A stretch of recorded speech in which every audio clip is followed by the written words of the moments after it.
வணக்கம் சார். வணக்கம். நடிகர் விஜய் அவர்கள் கட்சி ஆரம்பிச்சதுலேருந்து இப்போ வரைக்கும் தன்னை எம்ஜிஆரோட ஒவ்வொரு மேடையிலையும் ஒப்பிட்டுக்கிறாரு. இதை நீங்கள் எப்படி பார்க்குறீங்க? சரியா இது? மிக தவறானது. காரணம் அவருக்கு எம்ஜிஆரை பற்றி தெரியாது அப்படின்னு அர்த்தம். எம்ஜிஆருடைய அரசியல் அவருக்கு தெரியாது. எம்ஜிஆர் பொதுவெளியில் மக்கள்கிட்ட எப்படி நடந்துக்குவார் அப்படிங்கிறது அவருக்கு தெரியாது. காரணம் இதையெல்லாம் நான் பார்த்துருக்கேன், நேரில் பார்த்துருக்கேன். எம்ஜிஆரை நான்லாம் சந்திச்சிருக்கேன். எம்ஜிஆர் என்கிட்ட பேசியிருக்காரு. அதனால் எம்ஜிஆர் எப்படிப்பட்டவர், எம்ஜிஆர் எப்படிப்பட்ட மக்கள் தலைவர், எம்ஜிஆருக்கு மக்கள்கிட்ட இருந்த செல்வாக்கு எப்படிப்பட்டது, அதெல்லாம் தெரியாதனால விஜய் தொடர்ச்சியாக தன்னை எம்ஜிஆருக்கு நிகராக அவர் ஒப்பிட்டுக்கிறாரு. ஒரு நாள் அவரால் எம்ஜிஆர் ஆக முடியாது. இப்போதான் அவருக்கே சொல்கிறாங்க போல இருக்கு. எம்ஜிஆர் நேர அதிமுக ஆரம்பித்து முதலமைச்சர் ஆயிரலப்பா. அதுக்கு முன்னே 20 வருஷம் அவர் அரசியல்வாதியாக மிகப்பெரிய அரசியல் இயக்கத்தின் முக்கிய தூண்களில் ஒன்றாக அவர் பணியாற்றினார் அப்படிங்கிறதெல்லாம் இப்போதான் அவருக்கு சொல்லியிருக்காங்க பொழுது. அதனால் இப்போ அவர் 20 வருஷம் அவர் இதுக்கு முன்னே அரசியல் இருந்தாருங்கிறதெல்லாம் சொல்கிறார். உண்மையில் எம்ஜிஆர் ஒரு காங்கிரஸ்காரராக இருந்து பேரறிஞர் அண்ணாவின் கொள்கைகள், அண்ணாவினுடைய பேச்சு, அதே போல் தனது உற்ற நண்பர் கலைஞருடைய நெருக்கம், இதன் காரணமாக அவர் திமுகவுக்கு சேர்றாரு. 1950களிலிருந்து அவர் திமுகவின் மிக முக்கியமான ஒரு தொண்டர்.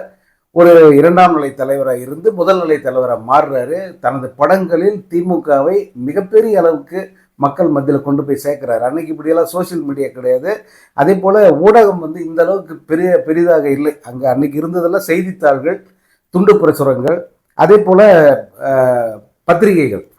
இப்போ இதெல்லாம் போய் மக்கள்கிட்ட சேர்றதுக்கு லேட் ஆகும்.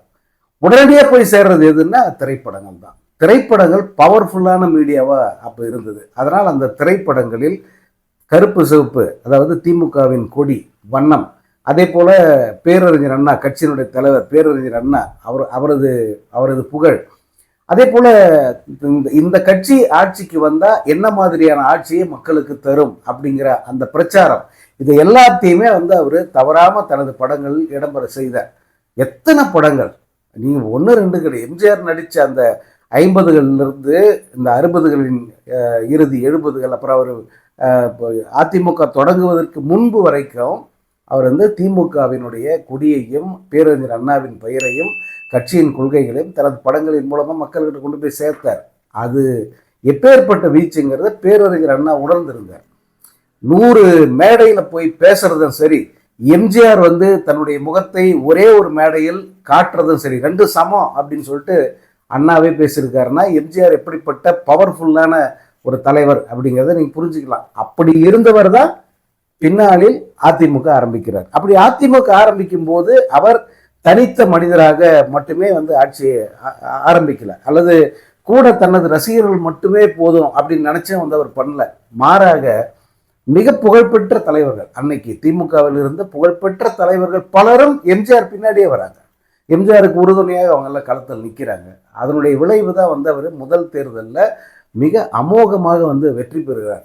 எடுத்த உடனே முதல் தேர்தல் அதுக்கு போயிடல, இடைத்தேர்தலில் தான் நிற்கிறார். முதல்ல திண்டுக்கல் தொகுதி இடைத்தேர்தலில் எம்பி தேர்தல் அது.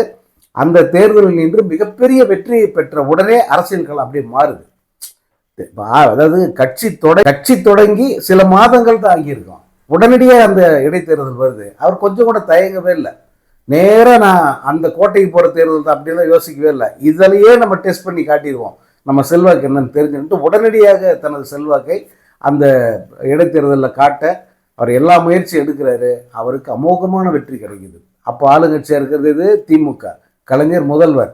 ஆனால் எம்ஜிஆர் ஆரம்பித்த அந்த புது கட்சியின் சார்பாக நின்ற வேட்பாளர் மிகப்பெரிய வெற்றியை பெறுகிறார். அன்னைக்கே சரித்திரம் திருத்தி எழுதப்படுகிறது. இனி அடுத்த தேர்தலில் எம்ஜிஆர் தான் சிஎம் அப்படிங்கிறத அன்னைக்கே உறுதியாயிடுச்சு.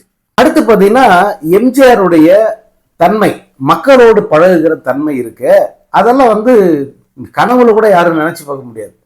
இப்போ எனக்கு பெரிய கூட்டம் வருது, நான் போகிற இடத்துலலாம் கூட்டம் வருது, என்னால் தரையில் இறங்கி நடக்க முடியாது, 4 அடி உயரம் மிதந்துக்கிட்டு தான் போவேன் அப்படியெல்லாம் இந்த தற்குறி சொல்லிக்கிட்டு தெரியுதுல்ல. எம்ஜிஆருக்கான கூட்டம்ன்றதுக்கு அன்னைக்கு தமிழ்நாட்டு மக்கள் தொகை குறைவு தான். இன்னைக்கு தான் 8 கோடி, அன்னைக்கு அதில் பாதி தான் இருக்கும். ஆனால் எம்ஜிஆர் போகிற இடத்துக்கெல்லாம் இதை விட பல மடங்கு அதிகமாக கூட்டம் திரளும். ஆனால் அதுக்காக அவர் தன்னை ஒரு கூட்டுக்குள்ளே வச்சுக்கல, அல்லது தன்னை சுற்றி வந்து கிரீஸ் தடவின அந்த ராடை போட்டு யாரும் கிட்ட நெருங்காமல் பார்த்துக்க அப்படியெல்லாம் சொன்னார். எம்ஜிஆர் வந்து எல்லா மக்களோடு நடந்து போனவர். அவர் போய் ஜனங்க கிட்ட போய் தோளில் கை போட்டு அல்லது கட்டி பிடிச்சி அவங்களுக்கு காசு கொடுக்கறதுல இருந்து எல்லாமே அவர் ரொம்ப இணக்கமாக இருப்பார் ஜனங்க கூட. ஒன்றும் இல்லை, எங்கள் ஊர் பக்கத்தில் ஒரு தருமபுரி பக்கத்தில் ஒரு ஊர். இந்த ஊருக்கு வந்து எம்ஜிஆர் அதாவது பிரச்சாரத்துக்காக வராரு. அப்படி வர்றவர் வந்து வயலில் வேலை செஞ்சுக்கிட்டு இருக்கிற பெண்களை வந்து பார்க்குறாரு. அப்படி பார்த்த உடனே வந்து வண்டியை காரை வந்து ஓரமாக நிப்பாட்டிட்டு அவர் இறங்கி வந்து நடந்து போகிறார். எங்கள் வயலில் பெண்கள்லாம் அவங்க நடவு நட்டுக்கிட்டு இருக்காங்க, வேலை செஞ்சுக்கிட்டு இருக்காங்க. அவங்கள பார்த்துட்டு இவர் வந்து அவங்களை பார்க்கறதுக்காக நடந்து போகிறார். எல்லாரும் எம்ஜிஆர் வந்துட்டாங்க, எல்லாருக்கும் இன்ப அதிர்ச்சியில் எல்லாரும் பார்க்குறாங்க, அவரை பார்க்குறாங்க. இவர் வந்து அவங்ககிட்ட விசாரிக்கிறார், வேலையெல்லாம் எப்படிமா இருக்குது, எவ்வளோ ஒரு நாளைக்கு எவ்வளோ கூலி தராங்க, அதெல்லாம் கேட்டுட்டு கிளம்புறதுக்கு முன்னாடி ஒவ்வொரு பெண்ணுக்கும் வந்து 100 ரூபாய் வந்து கையில் வந்து கொடுத்துட்டு அவங்கள வந்து விசாரிச்சுட்டு வந்து அவர் போய் காரில் ஏறி உட்கார்றாரு. இப்போ எம்ஜிஆர் வந்து அந்த இடத்துக்கு வராரு அப்படியெல்லாம் எந்த விளம்பரமும் இல்லை. அந்த வழியில் ஆன் ரூட் போகும்போது இதை வந்து அவர் செஞ்சுட்டு போறாரு. ஏன்னா அவர் வந்து அவங்க கிட்ட போய் ரீச் ஆகிறது ஒரு பக்கம், ஏற்கனவே ரீச் ஆயிட்டாரு. அவங்கள ஒருத்தரா வந்து தன்னை உணர வைக்கிறார் அவங்களுக்கு. இப்ப அந்த பெண்கள் காலத்துக்கு அதை மறப்பாங்களா? இப்ப வரைக்கும் சொல்லிக்கிட்டே இருக்காங்க அவங்க. இப்ப இதே கூட இதை நான் நேர்ல பார்க்கல, என்னுடைய மாமா வந்து இதை சொன்னார், அவர் நேர்ல பார்த்த அனுபவம் இது. இப்படி பல ஊர்களில் பல அனுபவங்கள் மக்களுக்கு வந்து இருக்கு. மக்கள்ல ஒருத்தராகவே மாறினவர் எம்ஜிஆர். அதனாலதான் எளிதில் அவரால் எல்லோருத்தோடு கை போட முடிஞ்சது, அரவணைக்க முடிஞ்சது, அவங்களுக்கு காசு தர முடிஞ்சது, குழந்தைங்களை தூக்கி கொஞ்சம் முடிஞ்சது. இந்த மாதிரி ஒரே ஒரு காட்சி இந்த தற்கொலையை வந்து பண்ணதை நீங்க பார்த்துருப்பீங்களா? எந்த இடத்துல இருக்கு? சரி, இதுக்கு முன்னாடி நடிகனாக இருக்கிற வரைக்கும் வந்து நீ தொடமாட்ட அல்லது தொட்டா கூட உடனே கை கழுவுனே வச்சுக்கலாம். இப்போ கட்சி ஆரம்பிச்சுல மக்கள்ல ஒருத்தன் நான் உங்களுக்காக வர உங்க விஜய் உங்க கூட நிக்கிறேன்னா சொல்றீங்க, நீ போய் நிக்க கூட வேணாம்ப்பா, அட்லீஸ்ட் வந்து அவங்க மத்தியில் நடந்து போய ஒரு வாட்டியும் அதை செஞ்சிருக்கியா? போனா உனக்கு ஒரு பெரிய பஸ்ஸு, இந்த பஸ்ஸு மேலே வந்து நீ நிற்ப, இந்த பஸ்ஸை சுற்றி யாரும் வந்து சூழ்ந்துடக்கூடாது, அதுக்கு குறிப்பிட்ட இடைவெளியில் வந்து பேரிகேட் போட்டு தடுத்து நிப்பாட்டிட்டு அவங்கள பார்த்துட்டு உங்களுக்கு ஒன்றுன்னா நான் வந்து நிற்பேன்னு சும்மா வந்து கூவிட்டு ஓடிடுவேன். எங்கேயாவது மக்களில் ஒருத்தனா நீ நின்று இருக்கியா? ஆனால் எம்ஜிஆர் மக்களில் ஒருத்தனா நின்றவர். அதனால தான் வந்து அவருக்கு தொடர்ந்து எல்லாமே வந்து வெற்றியாகவே வந்து அமைஞ்சது. உனக்கு அப்படி எது அமையும்னு நினைச்சு நீ வந்து சும்மா எம்ஜிஆர் ஜெயிச்சாரு, எம்ஜிஆருக்கு இல்லாத விமர்சனமா? எம்ஜிஆரை நீ என்னடா உனக்கு தெரியும்? நீ என்ன பார்த்துருக்க? எம்ஜிஆர் பிரஸ் மீட் பண்ணலன்னு உனக்கு தெரியுமா? ரேடியோவில் மட்டும் தான் பேசியிருக்காரு நினச்சிக்கிட்டு இருக்கியா? எம்ஜிஆர் எத்தனை பத்திரிகையாளர் சந்திப்பு நடத்தியிருக்காருன்னு சொல்லிட்டு மூத்த பத்திரிகையாளர்களை கேட்டுப்பாரு, தெரியும். உனக்கு தான் பத்திரிகையாளர்கள்னால என்னன்னு தெரியாது. எம்ஜிஆர் செய்தியாளர்களை சந்திப்பாரு, அவருக்குன்னே வந்து செய்திகள், அதாவது இந்த அறிக்கைகள் எழுதி கொடுப்பதற்கு கூடவே இருந்தவர் யார் தெரியுமா? ஒரு பத்திரிகையாளர் தான். ஒரு பத்திரிகையாளர் கூடவே இருந்தார் எம்ஜிஆருக்கு. அவர் தான் வந்து அந்த பல விஷயங்களை வந்து அவருக்கு அப்டேட் பண்ணிக்கிட்டே இருப்பார், அறிக்கைகள் எழுதி தருவார், இந்த கலைஞர்கிட்ட இருந்து வர்ற கேள்விகளுக்கு பதில்கள் தயாரிப்பார். இதெல்லாம் வந்து எதுவுமே தெரியாம தன்னை வந்து எம்ஜிஆர்னு சொல்றதுங்கிறது ரொம்ப ரொம்ப அபத்தம். அதனாலதான் விஜய் வந்து எம்ஜிஆரை பத்தி ஆரம்பிக்கும் போதே காரி துப்புறாங்க, அடிக்கிறாங்க. உனக்கு என்னடா தெரியும் தற்கூரி அப்படின்னு கேட்குறாங்க. விஜய் வந்து எம்ஜிஆரை பார்த்திருப்பாரா? குறைஞ்சபட்சம் அவரோட படங்களாவது அவர் பார்த்திருப்பாரா? எம்ஜிஆரை பார்த்துருக்க வாய்ப்பு இருக்கு. ஏன்னா வயசு பார்த்தீங்கன்னா விஜய்க்கு 52 வயசுன்னு நினைக்கிறேன், 52 53 வயசு. நிச்சயமா வந்து எம்ஜிஆர் அதிமுக ஆரம்பிப்பதற்கு அந்த நேரத்தில் தான் விஜய் பிறந்திருப்பார். எம்ஜிஆருடைய அவர் முதல்வரான பிறகு அந்த 3 முறை முதல்வரானார். அந்த முதல்வரானதெல்லாம் வந்து ஓரளவுக்கு விஜய்க்கும் வந்து தெரிஞ்சிருக்க வாய்ப்பு இருக்கு. எம்ஜிஆர் படங்கள் அப்கோர்ஸ் அவர் எம்ஜிஆர் படங்கள் பார்த்துருக்கலாம். ஏன்னா வந்து அவங்க அப்பா எஸ்ஏசி வந்து எம்ஜிஆருக்கு எதிர்முகாமில் இருந்து படம் எடுத்துக்கிட்டு இருந்தார். அதனால் வந்து எம்ஜிஆரை சந்திச்சிருக்க வாய்ப்பு இல்லை. ஒருவேளை சந்திச்சிருந்தா இன்னாரம் வந்து சும்மா இருக்க மாட்டார். விஜய் வந்து ஒன்றும் இல்லாமையே வந்து நான் எம்ஜிஆர்னு சொல்லிட்டு இருக்காரு. இன்னும் எம்ஜிஆரை சந்திச்சிருந்தா ஒருவேளை படங்களை எடுத்து வச்சிருந்தா அதை வச்சு பெரிய அரசியல் சிஎம் சீட்டையே நான் பிடிச்சிருவேன்னு சொல்லியிருந்துப்பார். ஸோ எம்ஜிஆரே அவர் சந்திக்கலை. ஆனால் எம்ஜிஆர் படங்களை வந்து அவர் பார்த்துருக்க வாய்ப்பு இருக்குது. அதே போல் எம்ஜிஆரை கூட பார்த்துருக்க வாய்ப்பு இருக்குது. ஏதாவது மீட்டிங்கில் இவர் போயிருந்தாருன்னா, இவர் வீட்டை விட்டே வெளியே போகாத கேஸு, அதனால் அதற்கு கூட வாய்ப்பு இல்லை. பட் செய்திகளில் அல்லது படங்களில் இப்படித்தான் வந்து அவருக்கு எம்ஜிஆருக்கு அறிமுகமாக இருப்பார் அப்படிங்கிறது தான் வந்து என்ன பொறுத்தவரைக்கும். இல்லை இவர் உண்மையில சந்திச்சிருந்தாலோ அல்லது அவங்க அப்பா கூட போய் ஏதாவது பார்க்க அவருக்கு ஒரு வாய்ப்பு கிடைச்சிருந்தாலோ அதை வந்து அவர் பில்டப் பண்ணி இந்நேரம் வந்து பெரிய அதிமுககாரனே வெட்கி தலை குனிகிற அளவுக்கு வந்து வேலை பார்த்துருப்பாரு. விஜய்க்கு கூடுற கூட்டத்தை பார்த்து சமூக வலைத்தளங்கள்ல நிறைய கருத்து கணிப்புகள் அவங்களா எடுத்துக்கிறாங்க. அதாவது இவ்வளவு சதவீதம் அவர் ஓட்டு வங்கி இருக்கு அப்படின்லாம் சொல்லிக்கிறாங்க. இதை நீங்க எப்படி பாக்குறீங்க? இதுக்கு முன்னே வெளியிட்ட வீடியோ ஒன்று, நேற்று போட்ட வீடியோ, அதில் வந்து நம்ம ஊரில் நடந்த ஒரு சம்பவத்தை நான் வந்து நாங்கள் பதிவிட்டிருக்கேன். அங்கே இருக்கிற தம்பிகள்கிட்ட நான் பேசிகிட்டு இருந்தேன்.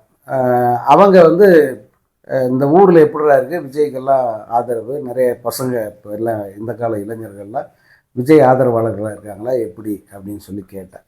அப்போது தம்பி சொன்னான், அண்ணா ஏன்னா கேட்குறீங்க, இங்கெல்லாம் அப்படியெல்லாம் ஒன்றுமே கிடையாதுங்க. நம்ம ஊர்லேயே ஒரே ஒரு பையன் தானே வந்து தீவிரமான விஜய் ஃபேனு. அவன் தான் விஜய் பாட்டாக போட்டு அலற விட்டுக்கிட்டு இருப்பான். மற்றபடி யாருமே பெருசாக வந்து அதை சட்டை பண்ணுறதே இல்லை. அவன் தேர்தலில் நின்று அவன் வேட்பாளர் வந்து ஓட்டு கேட்டால் கூட வந்து யாருமே போட மாட்டாங்க அப்படின்னா. இப்போ இதை வந்து அது ஏதோ ஒரு இதில் சொல்கிறான், அவன் தெரியாமல் சொல்கிறான் அப்படின்னு அதை எடுத்துக்க முடியாது. காரணம் அவன் அந்த ஊர்லேயே இருக்கிறவன். இந்த அங்கே இருக்கிற அத்தனை பேரையும் வந்து அவனுக்கு தெரியும். யார் யார் எந்த கட்சிக்கு ஓட்டு போடுவாங்கன்றது தெரியும். அங்கே திமுக அதிமுக அவ்வளோதான்.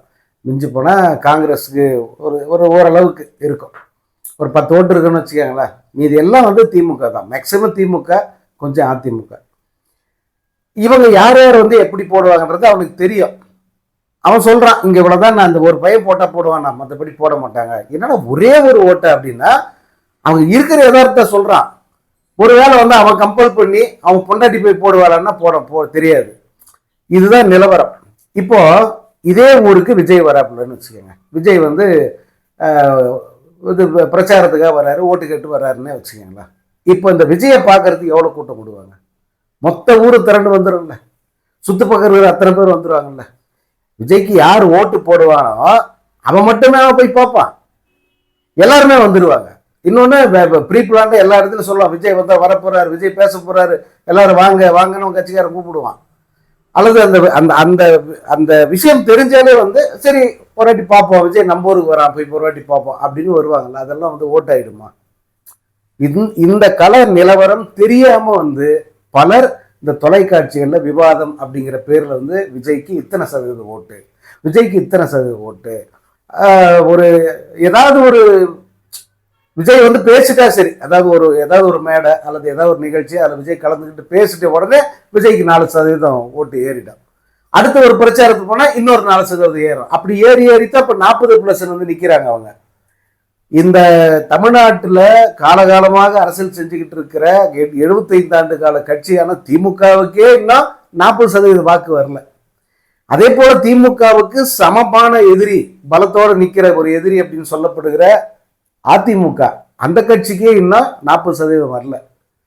இவன் ஆட்டு புழுக்கன்னு சொல்லுவாங்களா, அந்த மாதிரியான ஒரு நிலைமை தான் அந்த விஜய். அப்படிப்பட்ட ஒருத்தனுக்கு 40%, அதுவும் கட்சி ஆரம்பிச்சு 2 வருஷம் கூட ஆகல, 40% அப்படின்னு சொன்னா சிரிக்க மாட்டாங்களா? அதுவும் இல்லாம விஜயோட இமேஜ் எப்படி இருக்கு? விஜய் என்ன பெரிய வானத்திலிருந்து இறங்கி வந்த தேவதூதன்ற இமேஜ்ல இருக்கான். விஜயோட இமேஜ் நாரி நசரசத்து போயிருக்கு, காரி துப்புறாங்க கேட்கறவன் தான். விஜய் பற்றிய உண்மை தெரிஞ்சவன் மட்டும் இல்லை, ஒரு நடிகர் சரி இப்போ கட்சி ஆரம்பிச்சு வரான், எதுக்கு வரான்? அதான் எல்லாம் போய் வருவானா? 200 கோடி விட்டுட்டு வரேன்றானே, 200 கோடி விட்டு எதுக்கு வரான்? 500 கோடி சம்பாதிக்கணும் தானே வரா. இது பாமரத்தனமாக எடுத்த எடுப்பில் மக்கள் கேட்குற கேள்வி வந்து இதுதான். இது தெரியாம வந்து பலரும் விஜய்க்கு அந்த சதவீத கணக்கை ஏற்றி சொல்லிக்கிட்டே இருக்காங்க. இதெல்லாம் வந்து களத்தில் ஒர்க் அவுட் ஆகாது. இந்த கருத்து கணிப்புகள் அப்படின்ற பேரில் வர்றது எல்லாமே வந்து மேனிப்புலேட்டட், மேக்சிமம் 90% மேனிப்புலேட்டட் கருத்து கணிப்புகள். அவங்களாம் எடுத்து ஒரு டாக்கை வந்து அப்படி கிரியேட் பண்ணுறதுக்காக பண்ணுறாங்க. எல்லாமே வந்து எது ஒரிஜினல் எது உண்மை அப்படின்னு தெரிஞ்சிக்க முடியாத அளவுக்கு கலப்படமாக போயிடுச்சு இன்னைக்கு இருக்கிற மீடியா உலகம். அதனால் மக்கள் கவனமாக இருக்காங்கன்னு தான் நான் நம்புகிறேன். அதனால் வந்து இந்த தேர்தல் முடிவுங்கிறது பல விஷயங்களுக்கு ஒரு முற்றுப்புள்ளி அமையும். இந்த மாதிரியான தப்பான பில்டப் கொடுக்கறது, போலியான கருத்து கணிப்புகள், இந்த மீடியான்ற பேர்ல ஜனங்களை குழப்பி விடுறது, இது எல்லாத்துக்குமே வந்து முடிவு கட்டுற ஒரு தேர்தல் முடிவா இந்த 2026 இருக்கும் அப்படின்னு நான் பார்க்குறேன். அதிமுகவை ஊழல் கட்சின்னு சொல்றாரு. அதே சமயத்துல ஜெயலலிதா என்னோட ரோல் மாடல்னு சொல்லிக்கிறாரு. விஜய் வந்து வீட்டுக்குள்ள உட்காந்தே அரசியல் பண்ணிக்கிட்டு ஜெயலலிதாவை ரோல் மாடல்னு சொல்லிக்கிறாரா? ஜெயலலிதா இதே மாதிரி தான் அரசியல் பண்ணாங்களா? என்ன இது ஜெயலலிதாவோட அரசியல்லாம் உங்களுக்கு அவ்வளோ சாதாரணமாக போயிடுச்சா? அந்த அம்மா மேலே விமர்சனங்கள் இருக்கு, குறைகள் எல்லாம் இருந்தது, யாரும் வந்து மறுக்கலை. ஆனால் அரசியலில் அவங்களுடைய தாக்கம் வேற, அவங்களுடைய செயல்பாடு வேற மாதிரி இருந்தது. இப்போ இவர் என்ன நினச்சிக்கிட்டு இருக்காருன்னா, ஜெயலலிதா ப்ரெஸ்ஸை பார்க்கறது இல்ல, அவங்க யாரையுமே சந்திக்கலை அப்படியெல்லாம் வந்து அவர் நினச்சிக்கிட்டு இருக்காரு. ஜெயலலிதா செய்தியாளர்களை தொடர்ச்சியாக சந்திச்சவங்க தான். அது இடையில் சில காலம் வந்து அவங்களுக்குள்ளே ஒரு இதை போட்டுக்கிட்டு அவங்க பார்க்காம இருந்தாங்க, அது வேற விஷயம். ஆனால் தொடர்ச்சியாக அவங்க செய்தியாளர்களை சந்திச்சவங்க. அதிலும் 2001ஆம் ஆண்டு அவங்க அரசியலில் மீண்டும் தலையெடுக்கவே முடியாது அப்படின்னு மொத்த பேரும் முடிவு கிட்டாங்க. எல்லா பத்திரிகைகளும் அப்படிதான் எழுதினாங்க.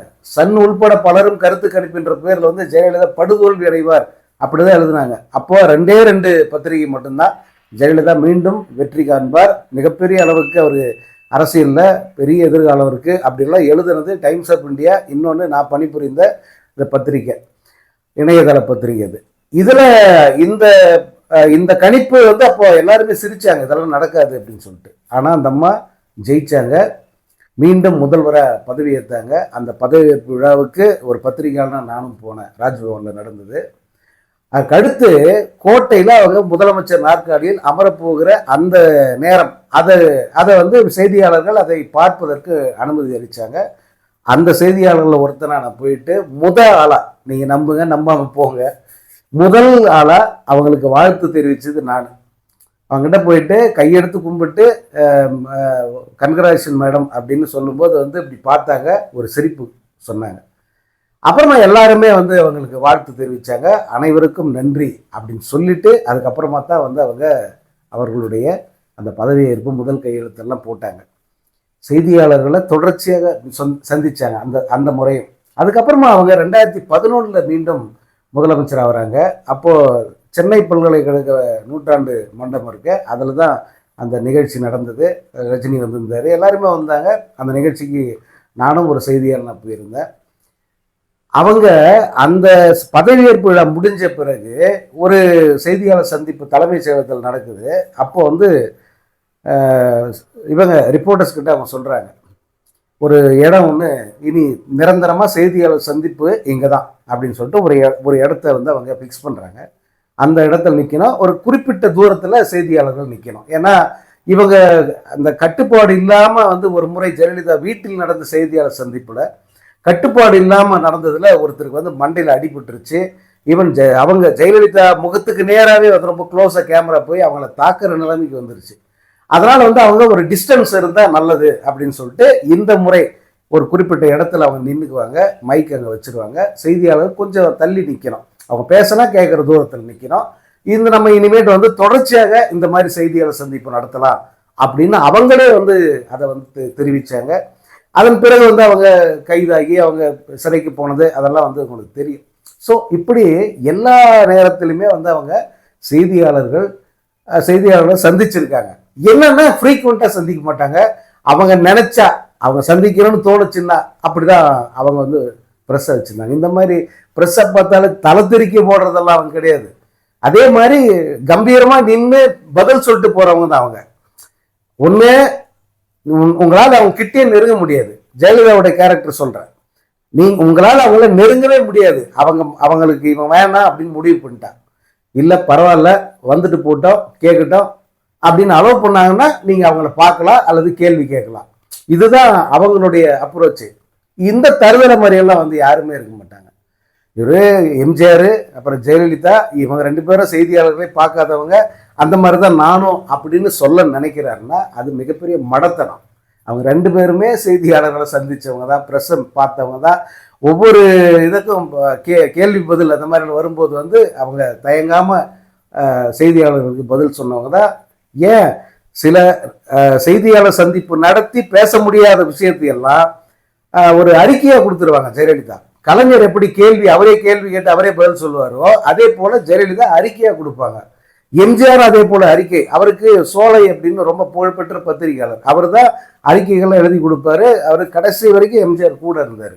இந்த உண்மைகள் அல்லது இதெல்லாம் அந்த வரலாற்று உண்மைகள் எதுவுமே தெரியாம இப்ப இருக்கிற பசங்களை ஏமாத்தணும். விஜயோட ஒரே நோக்கம் என்ன? இப்ப இருக்கிற பசங்களுக்கு பொய் சொல்லி ஏமாத்திடலாம். ஈஸியா அந்த பொய் சோசியல் மீடியா மூலமாக எல்லாருக்கும் ரீச் ஆயிடுது, ஜனங்க ஏமாந்துருவாங்க அப்படின்னு நம்பி இந்த பொய்களை சொல்றாரு. ஆனா அது நிச்சயம் நடக்காது. ஏன்னா நீங்க இப்ப நம்ம எந்த சோசியல் மீடியாவை குறையா சொல்றோமோ அதே சோசியல் மீடியா தான் விஜயோட இன்னொரு பக்கத்தை போட்டு வெளுக்கிறதுக்கு பெரிய அளவுக்கு பயன்படுது. மக்கள் அதையும் பார்த்துக்கிட்டு தான் இருக்காங்க. அதனால அவங்க அவ்வளவு சுலபத்தில் ஜெயலலிதா, எம்ஜிஆர் ஜெயலலிதா பெயர்களை சொல்வதன் மூலமாக மக்களை ஏமாற்றி விடலாம் அப்படின்னு விஜய் நம்பிக்கிட்டு இருக்காரு. அது ஒரு மூட நம்பிக்கையா தான் போகும். நான் முதலமைச்சர் ஆயிட்டா எனக்கு ஊழல் அப்படின்றதே எங்க கட்சிக்குள்ள இருக்காது, ஒரு ஒத்த பைசா கூட நான் தொடமாட்டான் அப்படின்லாம் சொல்லிக்கிறாரு. நிஜ வாழ்க்கையெல்லாம் அவர் அப்படிதான் இருக்காரா? அதான் இப்போ எல்லாம் சிரிப்பா சிரிக்குது, நாடே சிரிப்பா சிரிக்குது. இவருடைய ஊழலற்ற கரப்ஷன் இல்லாத விஜய் எப்படி இருக்காருங்கிறத இன்னைக்கு பொது வெளியில போட்டு பொழந்துகிட்டு இருக்காங்க. ஒரு தன்னுடைய படங்களில் நடித்த அந்த வருமானத்துக்கு கணக்கு காட்டுறதே அவர் போலியாக கள்ளத்தனமாக கணக்கு காமிச்சிருக்காரு. திருட்டு கணக்கு தானே காமிச்சிருக்காரு. ஒரு படம் புலின்ற ஒரு படம், அதுவும் 2015 நடித்த அந்த படத்துக்கு சம்பளமாக இவர் வாங்கினது 50 கோடி. அதில் 35 கோடி கணக்கு காமிச்சிருக்காரு, 15 கோடி கருப்பு பணமாக வாங்கியிருக்காரு. இதை தயாரிப்பாளர் சொல்லிட்டாரு. இவரும் வருமான வரித்துறை சோதனையின் போது அந்த உண்மையை இவரே சொல்லி ஒத்துக்கிட்டாரு. இவர் ஒப்புக்கிட்டாருன்ற அந்த ஸ்டேட்மெண்ட்டே இருக்கு. வருமான வரித்துறையே அந்த ஸ்டேட்மெண்ட்டை தாக்கல் பண்ணியிருக்கு. இப்போ இதை எல்லாத்தையும் வரியை இப்போ ஒத்துக்கிட்டாரு. ஆமா, நான் பணம் கட்டலை தான், இது மாதிரி கருப்புல வாங்கிட்டேன்ட்டு. சரி, ஓகே, அப்போ இதுக்கு உனக்கு பெனால்ட்டி 1.5 கோடி ரூபாய். எப்போ? 2015. இது நடந்து எத்தனாச்சு? 10 வருஷம் ஆயிடுச்சு. 10 வருஷத்துக்கு முன்னாடி போட்ட 1.5 கோடி ரூபாயை 10 வருஷமா கட்டாம இழுத்தடிச்சு ஜாமீன் அப்பீல்னு போய் கடைசியில் இப்போ அந்த 1.5 கோடியை கட்டுன்னு கோர்ட்டு சொல்லுது. அப்போவும் அப்பீலுக்கு போறேன்னு சொல்றாப்புல. தப்பு பண்ணான்னு ஒத்துக்கிட்டாப்புல. ஆமா, வரி ஏய்ப்பு பண்ணன்றது உண்மைதான்ற. அப்ப நீ ஒத்துக்கிட்டு பணத்தை கட்ட வேண்டியது தானே, ஏன் கட்ட மாட்டேன்ற? இதான் லஞ்ச ஊழலற்ற விஜயோட லட்சணமா? நீ இதுக்கே இப்படி பண்றன்னா நீ இன்னும் அதிகாரத்துக்கு இந்த தமிழ்நாட்டோட கஜானா உன் கண்ட்ரோலுக்கு வந்துருச்சுன்னா நீ அதில் எவ்வளோ கொள்ளடிக்க மாட்டேன்? இந்த கேள்வி வருதா இல்லையா? ஒரு 1.5 கோடி ரூபாய் நான் பார்க்காத காசா, நான் பார்க்காத பணமா, நான் தான் உச்ச நடிகா, இதெல்லாம் சொல்லிக்கிறேன். ஓகே, அந்த 200 கோடி ரூபாய் சம்பளத்திலிருந்து 1.5 கோடி கட்டுறதுக்கு என்ன? நான் ஏன் அநியாயமா கட்டணும் அப்படின்னு நீ கேட்கறதா இருந்தா நீ தான் ஒத்துக்கிட்டியே நான் தப்பு பண்ண. ஆமா, வரி ஏய்ப்பு பண்ண. வரி ஏய்ப்புன்றது இந்திய தண்டனை சட்டப்படி அது தப்பு. அதுக்கு பனிஷ்மெண்ட் இருக்கு, ஏன் சிறை தண்டனையே கூட இருக்கு. அவங்க உனக்கு அபராதம் தான் போட்டிருக்காங்க. அபராதத்தை கட்டுறதுக்கு என்ன? இதுதான் உண்மையான விஜய். உண்மையான விஜய் தன்னுடைய கைப்பணத்திலிருந்து 10 பைசா செலவழிக்க தயங்குகிற அல்லது செலவழிக்காத ஒரு ஆசன். இப்போ சார்ட்டர்ட் ஃப்ளைட்டில் போயிட்டு வர, டெல்லிக்கு போயிட்டு வர 1 கோடி ரூபாய் செலவாகுதுன்னு கணக்கு சொல்றாங்க. ஒரு சார்ட்டர்ட் ஃப்ளைட்டை வாடகைக்கு எடுத்துட்டு டெல்லிக்கு போயிட்டு வர்றதுக்கு ஒரு முறை போயிட்டு வந்தா செலவு 1 கோடி ரூபான்னு சொல்றாங்க. அங்கே தங்குறது ஒரு 10 லட்சம் ரூபாய் தங்குறது, ஒரு நாள் நைட்டுக்கு நீ தங்குறதுக்கு. இந்த தொகை எவ்வளோ வருது பாருங்க. இதெல்லாம் இப்போ யார் தராங்க? இந்த 1.5 கோடி அபராதத்தை கட்ட மாட்டேன்றிய, இப்போ இந்த பணத்தை யார் செலவு பண்ணுறாங்க உனக்கு? இதைத்தான் பெரிய கேள்விக்குறியா இருக்கிறது. நம்ம இந்திய புலனாய்வு அமைப்புகள் அத்தனை நிச்சயமாக விஜய் மீது நடவடிக்கை எடுக்கணும், விசாரிக்கணும். இந்த புலி அப்படின்ற ஒரே ஒரு படத்துக்கு மட்டும் 15 கோடி ரூபாய் அவர் வரி ஏய்ப்பு பண்ணியிருக்காரு. இது நமக்கு தெரிஞ்ச விஷயம். இது தெரியாம அவர் இன்னும் எவ்வளவு படங்களுக்கு இதே மாதிரி வரி ஏய்ப்பு பண்ணியிருப்பாரு. விஜய் 69 படம் நடிச்சிருக்காப்புல இந்த ஜனநாயகனோட. அதுல ஒரு முதல் 9 படத்தை விட்டுருவோம். ஏன்னா அதெல்லாம் அவங்க அப்பா ப்ரொடியூஸ் பண்ண படங்கள். இவரை ஒரு ஆளை காட்டுறதுக்காக அவங்க அப்பா வெவ்வேறு என்னென்னவோ குட்டிக்காரன் அடித்து, சங்கவியா கவர்ச்சியை காமிச்சு, ஸ்ரீவித்யா சோப்புக்கு முதுகுக்கு சோப்பு போட வச்சு, இப்படி என்னென்னவோ பண்ணி விஜய் ஒரு ஆளை நிப்பாட்டணுன்றதுக்காக அவர் பண்ணி எடுத்தார். அந்த 9 படங்களை விட்டுருவோம். அதுக்கப்புறமா இவர் வெளி படங்களில் நடித்தார்ல, அந்த படங்களில் வாங்கிய சம்பளத்துக்கு இவர் முறையாக வருமான வரி கட்டியிருப்பாரா அப்படின்னு ஒரு ஆய்வு நடத்தினா, ஒரு சோதனை நடத்தினா விஜய் மொத்தமாக மாட்டிக்குவாப்புல. ஏன்னா எந்த படத்துக்குமே இவர் வாங்கின உண்மையான பணத்தை அங்கே கணக்கு காட்டவே இல்லை. கடைசியாக வெளியான கோட்டு உள்பட இந்த கோட்டு படத்துக்கே கிட்டத்தட்ட 50% அவர் கருப்பு பணம் தான் வாங்கியிருக்கார் அப்படின்னு தகவல் இருக்கு. ஸோ இதுதான் விஜயோட உண்மையான முகம். நீங்கள் இந்த புலிங்கிற படத்தில் ப்ரொடியூசர் மாட்டிக்கிட்டாரு, அது பயங்கர லாஸு. ப்ரொடியூசர் மாட்டிக்கிட்டாரு. அவரே வந்து ஒரு கட்டத்தில் உண்மையை அவர் சொல்லிட்டாரு. அப்புறம் வருமான வரித்துறை சோதனை எல்லாம் நடந்ததுனால வந்து இது அம்பலத்துக்கு வந்துச்சு. மற்ற படங்களுக்கு அது வரவே இல்லை. அந்த மாதிரி நடக்கலை. அந்த மாதிரி நடந்ததுன்னா ஒவ்வொரு படத்தின் போதும் இவரை ரெய்டு விட்டுருந்தா நிச்சயமாக வந்து விஜய் மாட்டியிருப்பார். அந்த 50% கள்ளக்கணக்கு வந்து தெரிஞ்சிருக்கும். 50%னா கூட 40% வரைக்கும் வந்து இவர் கருப்பில் தான் பணம் வாங்குறாருங்கிறது இண்டஸ்ட்ரியில் இருக்கிற அத்தனை பேருக்கும் தெரியும். நான் அந்த சினிமா இண்டஸ்ட்ரியில் 30 வருஷமாக இருக்கேன். 30 ஆண்டு காலம் வந்து பல தயாரிப்பாளர்கிட்ட பேசுகிறேன், பல தயாரிப்பு நிர்வாகிகள் கிட்ட நான் வந்து பேசுகிறேன், சக பிஆர்ஓக்கள் பலரிடம் நான் பேசுகிறேன், பத்திரிகை நண்பர்கள் எல்லோரிடம் கலந்து பேசுகிறோம். இவங்க வந்து எப்படி பணம் வாங்குறாங்க, யார் யார் எவ்வளோ கொடுக்குறாங்க, இந்த தகவல்கள் நிச்சயமாக தெரியும். அந்த அடிப்படையில் நான் இதை வந்து சொல்கிறேன்.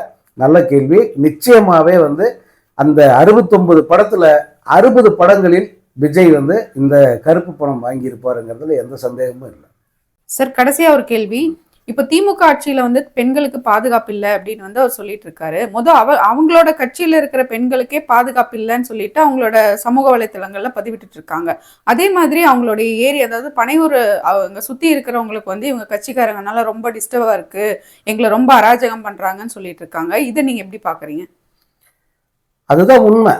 இந்த விஜய் வந்து இவ்வளோ தூரம் வாய்க்கிலேயே பேசுகிறப்ப தமிழ்நாட்டில் பெண்களுக்கு நான் பாதுகாவலாம் இருப்பேன், இங்கே சட்ட ஒழுங்கு சரியில்லை, பெண்களுக்கு எதிராக குற்றங்கள் நடக்குது அப்படியெல்லாம் சொல்லிக்கிட்டு இருக்கிற விஜயோட கட்சியில் என்ன நிலைமை அப்படிங்கிறத பார்த்தீங்கன்னா, அந்த 3ஆம் ஆண்டு விழான்னு ஒரு கூத்தடிச்சாங்கல்ல, அப்போது அந்த நிகழ்ச்சிக்கு வந்த அந்த பெண்கள் அல்லது அவர் கட்சியை சேர்ந்த அந்த இளைஞர்கள் அங்கிருந்த பெண்கள் கிட்ட அவங்க எப்படி அத்துமீறினாங்க அப்படிங்கிற வீடியோக்கள் நிறைய வெளிவந்தது. நான் வந்து காவல்துறை தானா முன் வந்து இவங்களை கண்டுபிடிச்சி தூக்கி உள்ள வச்சு லாடங்கட்டும் அப்படின்னு பார்த்தேன். பட் அப்படி எதுவும் நடக்கலை. ஆனால் அங்கே வந்த பெண்களிடம் அவங்க அத்துமீறி பண்ண அந்த காரியங்கள் எல்லாம் வந்து பார்க்க முடிந்தது.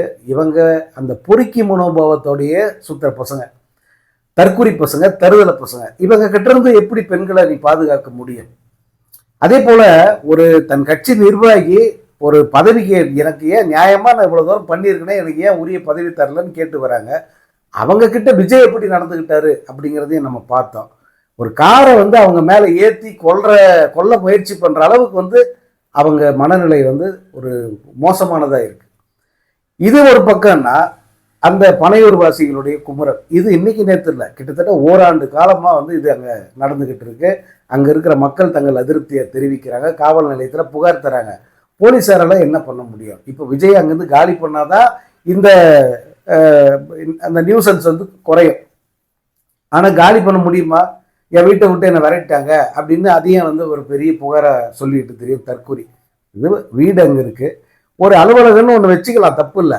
நிர்வாகிகள் வரைக்கும் வந்து பார்க்குற மாதிரி பொதுமக்கள் அல்லது தொண்டர்கள் வந்து போகிறதுக்கு அதுக்கேற்ற அக்சஸ் உள்ள ஒரு மெயின் ரோட்டில் ஏதாவது ஒரு இடத்துல ஒரு அலுவலகத்தை பார்த்து ஒரு மண்டபத்தை கட்டி அங்கே வந்து ரசிகர்களை சந்திக்கலாம் இல்லையா? அதையே வந்து இந்த பனையூர் அலுவலகத்தை வச்சுக்கிட்டா அது வந்து ரொம்ப நெரிசலான இடம், பீஸ்ஃபுல்லான இடம் தான். ஆனால் வீடுகள் ரொம்ப நெரிசலாக இருக்கிற ஒரு இடம் விஜயோட வீடு இருக்கிற பகுதி. ஸோ அவங்க தங்களுடைய அந்த அசௌகரியத்தை தெரிவிக்கிறாங்க. இப்போ அவங்க வீட்டுக்குள்ளேயே அவங்க ஈஸியாக போயிட்டு வர முடியாது. கார் எடுத்துகிட்டு போனால் 1008 கேள்விகள். அவங்க வீட்டு வேலைக்காரங்க கடைக்கு போயிட்டு வர்றதெல்லாம் ரொம்ப சிரமமாக இருக்குது அப்படின்னு சொல்கிறாங்க. பல குற்றச்சாட்டுகளை வந்து அவங்க முன்வைக்கிறாங்க. இடத்த நாஸ்தி பண்ணுறாங்க, சாப்பிட்டு குப்பையை அப்படியே போட்டு போயிடுறாங்க, ஒரே சத்தமாக இருக்குது, எப்போ எங்கே பார்த்தாலும் விசில் ஊதிக்கிட்டே இருக்காங்க, எங்களால் தாங்க முடியல அப்படின்னு வந்து அவங்க கதறாங்க. நீங்கள் பார்த்தீங்கன்னா இந்த ஊடகங்களை மொத்த பேரையும் வரவழைச்சு மாற்றி மாற்றி மாற்றி அவங்க பேட்டி கொடுக்கறத பார்க்க முடிஞ்சது. ஸோ இது எல்லாம் வந்து அவர் தவிர்க்கணும் அப்படின்னா முதல்ல கட்சியை, அந்த ஆஃபீஸை, அந்த ஏரியை விட்டு வெளியே தூக்கிட்டு போனோம். செய்வாங்களா அப்படின்னு தெரியாது. இப்போ யோசிச்சு பாருங்க, இந்த மனநிலையில் அங்கே இருக்கிற மக்கள் இருக்காங்க, அவங்க ஓட்டு விஜய்க்கு விழுந்துருமா? இந்த மாதிரி மனநிலையில் தான் தமிழ்நாட்டில் இருக்கிற பெரும்பான்மையான மக்கள் இருக்காங்க. அதில் பலருக்கு வந்து என்ன ஒரு பெரிய ஒரு கோபம்னா, இந்த மீடியாவில் வந்து உட்காந்துட்டு விஜய்க்கு இவ்வளோ சப்போர்ட்டு, இவ்வளோ ஓட்டு, இவ்வளோ இத்தனை சீட்டு வரும் அப்படின்னு. விஜய் வந்து இன்னும் என்னன்னே தெரியாது. அது யானையா, குதிரையா, கழுதையா, பன்னியா, எதுவுமே தெரியாது. அவனை இந்த கண்ணில்லாதவங்க வந்து ஒரு உருவத்தை தடவி பார்த்துட்டு அவங்க ஒரு முடிவுக்கு வந்து சொல்லுவாங்கல்ல, அந்த மாதிரி வந்து இந்த விவாதங்களில் உட்காந்து பேசுகிற மீடியாக்காரங்க பலரும் விஜய்க்கு ஆதரவான கருத்துக்களை வந்து தெரிவிச்சுட்டு இருக்காங்க. அதுவும் இப்போ அண்மையில் ஒரு பெண் பத்திரிகையாளர்ன்ற பேரில் ஒருத்தர் சொன்னதெல்லாம் ரொம்ப ஹம்பக்கு இருந்தது. ஏன்னா இது ஒரு பொறுப்பான ஒரு பெண் பத்திரிகையாளர்னு நம்பிக்கிட்டு இருந்தா, கடைசியில் வந்து இது விஜயோட சொம்பை விட மோசமாக சொல்லுதேடா அப்படின்னு கேட்குற அளவுக்கு வந்து அவங்களுடைய பார்வை இருந்தது. ஸோ இது இவங்களெல்லாம் பார்க்கும்போது மக்கள் வந்து சிரிக்கிறாங்க. அப்படியெல்லாம் வந்து நான் விஜயை நினைக்கவே இல்லையே, விஜய்க்கு அந்த மாதிரியான ஒரு செல்வாக்கு இல்லையே, எதை வச்சு இவங்க இதெல்லாம் பேசுறாங்க அப்படின்னு கேட்குற அளவுக்கு இவங்களுடைய ஜால்ரா சத்தம் ரொம்ப ஜாஸ்தியா இருக்கு. மக்கள் தெளிவா இருக்காங்க.